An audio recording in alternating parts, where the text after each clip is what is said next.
A very good evening to you all and welcome to another edition of Impact right here on ZiFM Stereo, my station, your station. My name is Zororo Makamba and I bring you this programs Mondays and Thursday evenings from 6:30 p.m. till 7 right here on Z. Just a personal message from me. This is my last month on ZiFM Stereo. I am going to be headed to the United States next month to pursue a career in film and media production. So I just wanted to say thank you to you all who've been on this journey with me for the last 2 years, bringing you radio 3, sometimes 4 nights a week. I've definitely grown. It's been a fantastic experience, and let's enjoy this last month before it's all over. And I'm sure we're going to figure out ways for me to contribute from LA, not sure how yet, but it won't be as frequently as it has been for the last 2 years. So I just wanted to get that out the way so that this last month is an enjoyable ride. Now tonight we're gonna do a throwback. We're gonna be talking about comics.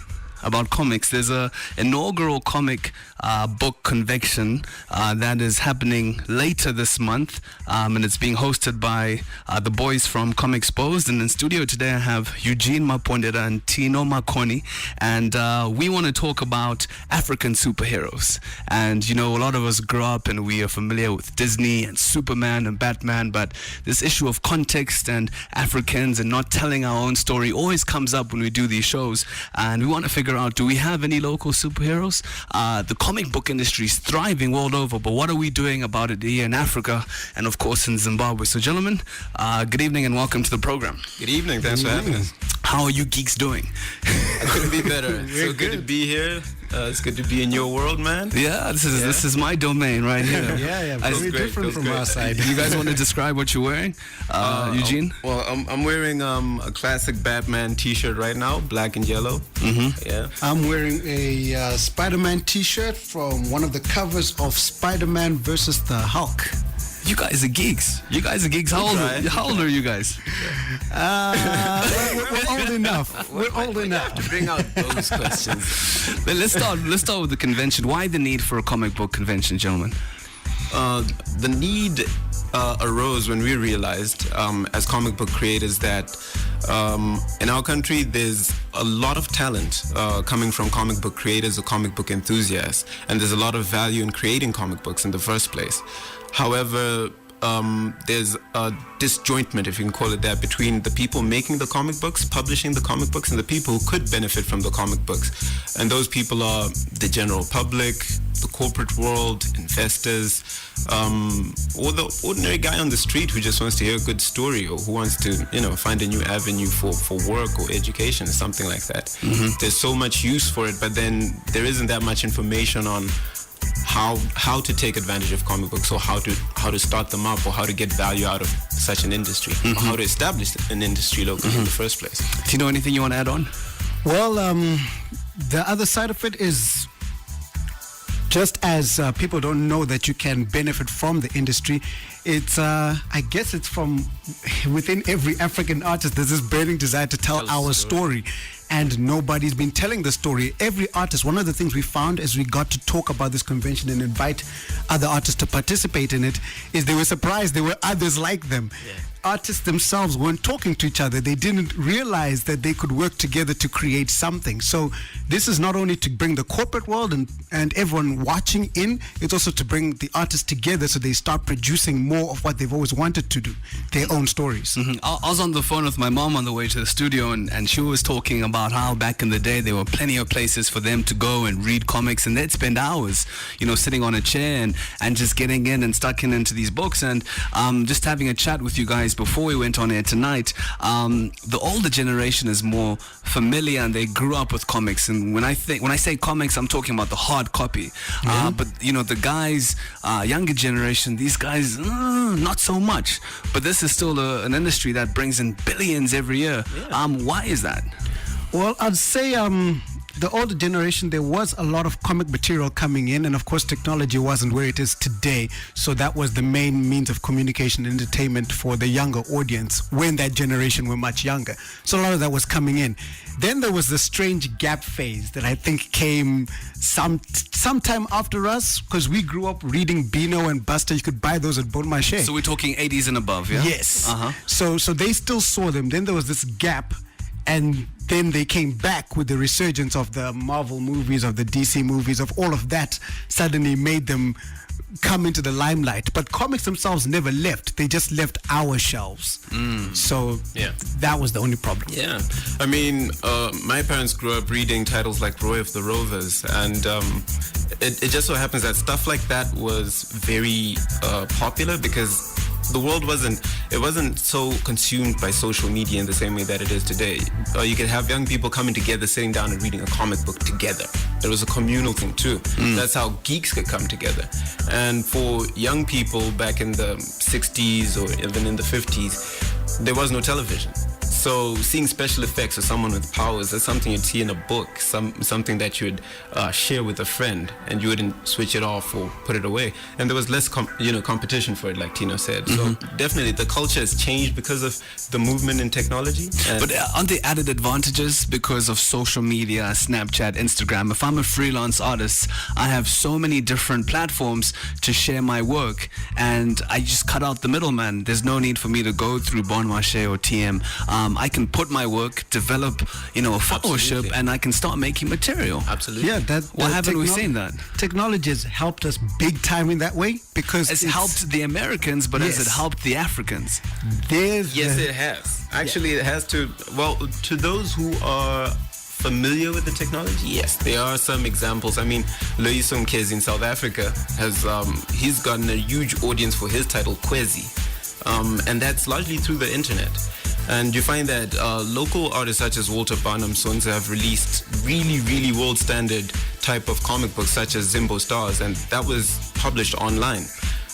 Today, the growth of the indie market is one of the reasons why we came together as Comexposed, because we want to show people that apart from getting a comic book printed, you can also grow your audience online and get it supported. Hold that thought. Lennon from Gweru says, I have comic and my friends and us, we make our own, but our problem is that we need printing presses, so guys help us. But you're talking about online now. So pay attention now, Lennon. Go ahead, Eugene. Yeah, absolutely. Well, there's so many ways to grow your audience online. Today, there's this great big phenomenon called crowdfunding. You've heard of Kickstarter, for example.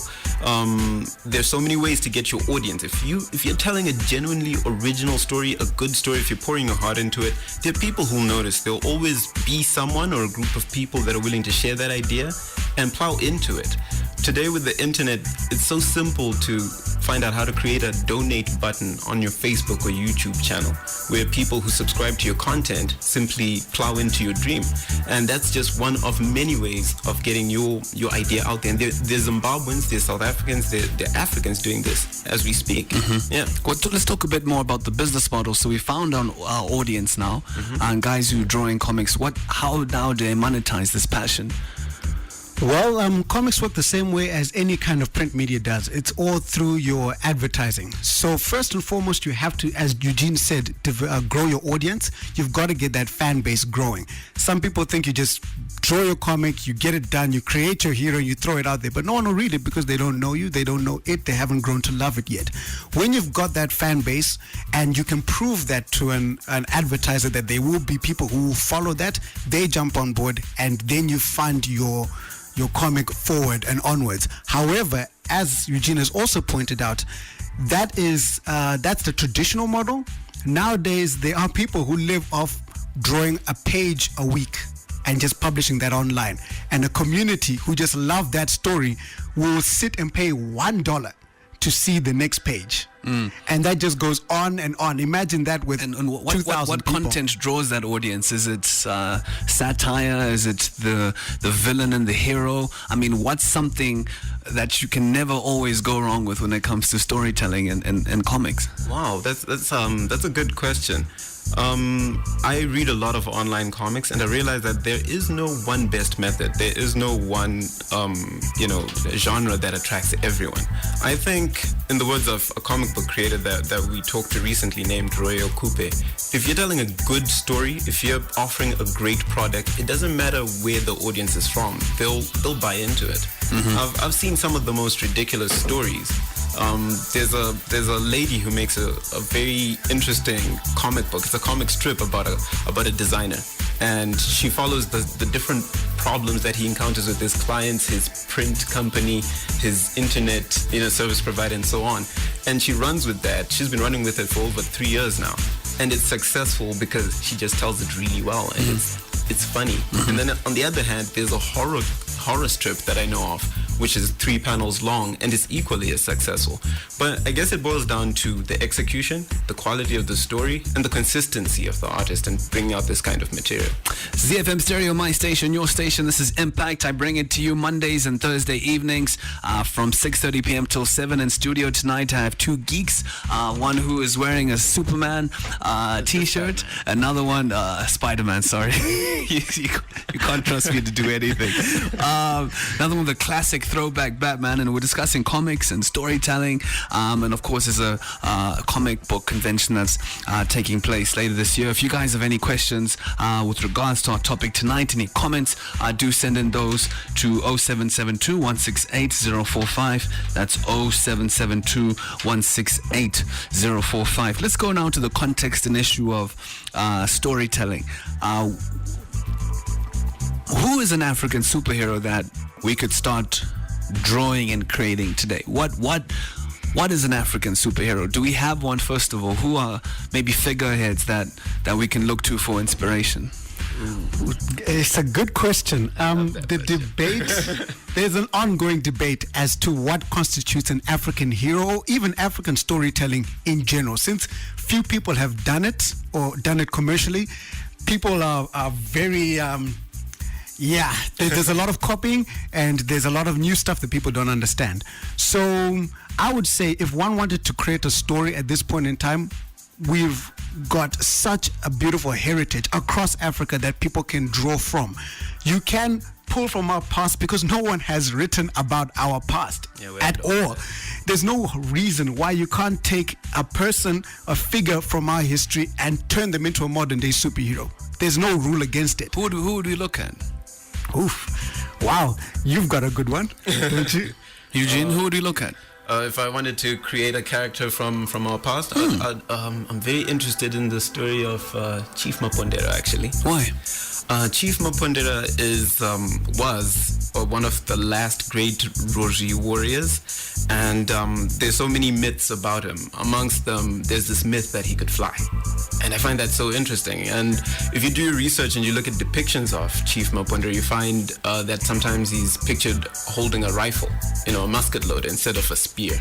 And if you read a book about him written by Solomon Mshairo, he says that Chief Mapunda actually held off the Portuguese for such a long time until the British actually came and colonized Zimbabwe, at which point he was exhausted. But his story is so cool that he never was actually killed or hanged.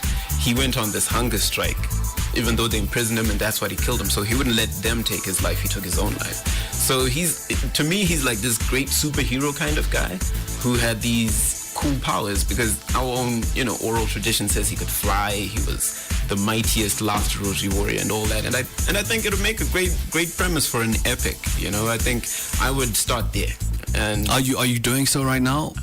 I can't put in spoilers so publicly, but okay, now that you put me on the spot, yes, I am working on a title called The Odyssey of Chief Mapunda. Yes. Mm-hmm. Is it going to be animation? Is it going to be right now they're all animation, aren't they? Usually. I'm working with a young man named William Jaravaza. He's a 3D artist. So far, he's actually created the character's head and hair, and we worked out the concept art. But would like to start off with a graphic novel. Mm-hmm. Yeah. Tina, what inspires you from a writing perspective? From a writing perspective, because that's where we all get it wrong. We like you mentioned, we either are not telling our story or we just want to copycat. Well, from a writing perspective, it's been the fact that nothing out there has reflected my experience. my experience as a Zimbabwean, as an African, just this part of the world, nothing has been there to reflect it. You watch TV, you're seeing people's lives in the States or in the UK or in Japan. I love a lot of anime, but it's happening in Japan. So what really then gets me moving is the desire just to show the world our side of things. That's why I created my comic, The Gift, which just happens in modern day Zimbabwe with a teen from Gweru who's just doing his thing here in Harare. It was just having pictures of Harare in a comic book. I thought that's something that needed to be there. So in terms of my inspirations, yes, I'm influenced by a lot of great stuff that's out there, but it's really the desire to tell a story that's from here. What do you guys think? 0772 168 045. Listen to your program all the time. I'm your biggest fan. You guys are awesome. Thank you very much. Someone should do a Shaka Zulu comic. Another one here, Kudama Shire from Bluff Hill says Shaka Zulu would be a good comic hardcore warrior. Thoughts on that? Have you guys heard that a lot? Yes. We get that all the time. Yeah. Shaka Zulu would be. And after, I love that series from, I don't know what year that was, that used to be on TV. Great. Shaka Zulu would be, and I would hope that someone does. But that's also another problem. All right, as artists, we don't invest in trying to find out our past.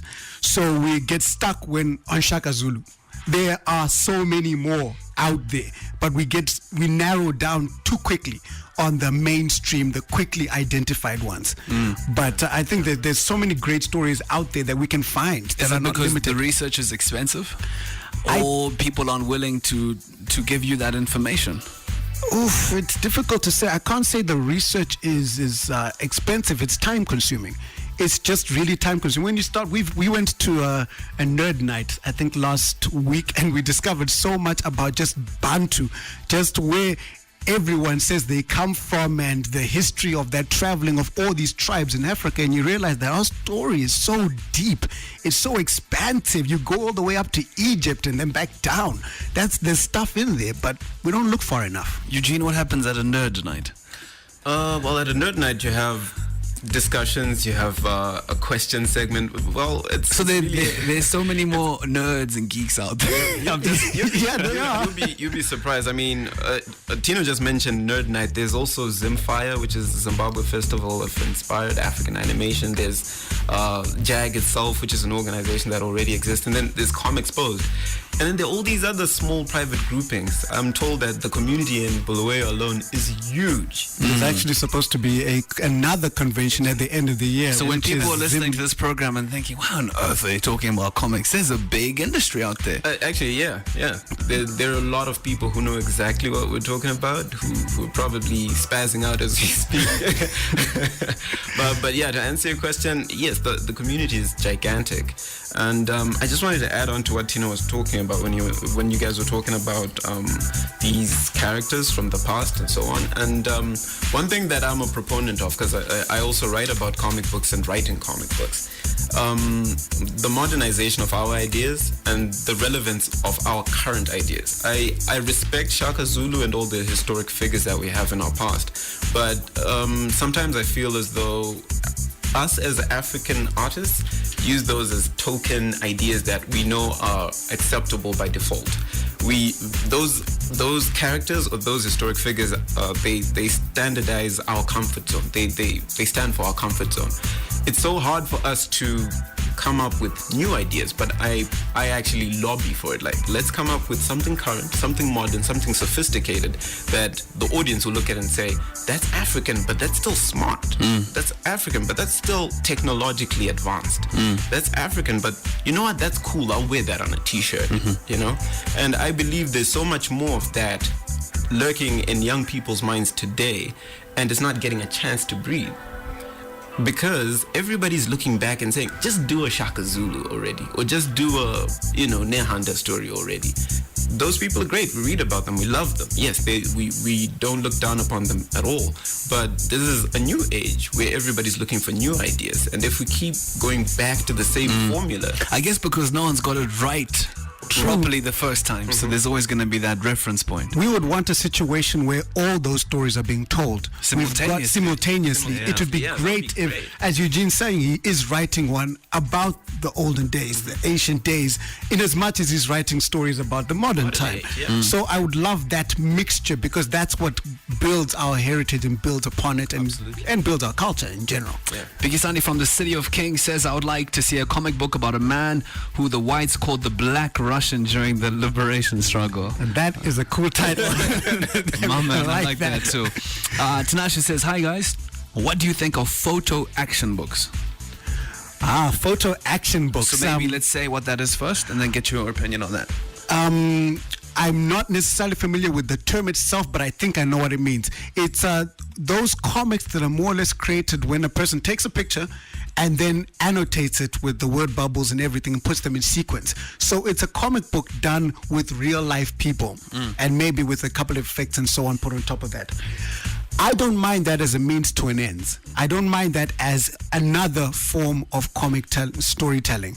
However, I'm not a big fan of it because I just don't feel it's incredibly stretching in the artistic realm. And it's a bit lazy, yeah? It's a bit tricky.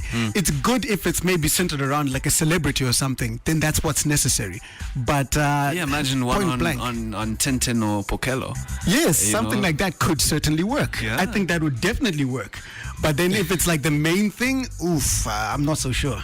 2 questions for me to go. Eugene, so is the model today for you to write a comic, get maybe someone to do a TV show on it, and then it gets this blockbuster movie and that makes, billions and hundreds of millions worldwide? Is that now what an aspiring comic should be looking to do? Because you just look at Avengers, you look at Captain, all these films are the films that gross the most.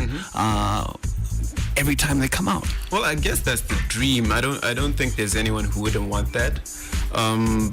But there are artists who've gotten it right the very first time. I'm talking about, in the United States, there's a man named Todd McFarlane. He left Marvel Comics and he was doing Spider-Man for them, and he quit his job and then he went off and formed a company called Image Comics, and he wrote a comic book called Spawn. You might be familiar with the movie that came out later, but the interesting part is, after releasing just one issue of Spawn, it sold over 1 million copies, which means overnight he was a millionaire. If you look at Todd today, he's not making Spawn movies, he's making toys. Yeah, which is still a very big thing. But he got it right the first time. He got it right the first time. So I guess it's a matter of preference. If you're really in it for the love of making great comics and telling great stories, I mean, if you look at the guys behind the comic book Hellboy, yes, there was a movie, but, horrible movie, but yeah, he went back and he's doing the comic book, and that's doing just fine. And some of these things go onto video games and merchandise. Merchandising is one of the biggest aspects of comic books, because you start making the games, you make the satchels, you make the pencil boxes, you make the stickers, the shirts, everything then follows. It actually, comic books are kind of the bedrock of a lot of other industries.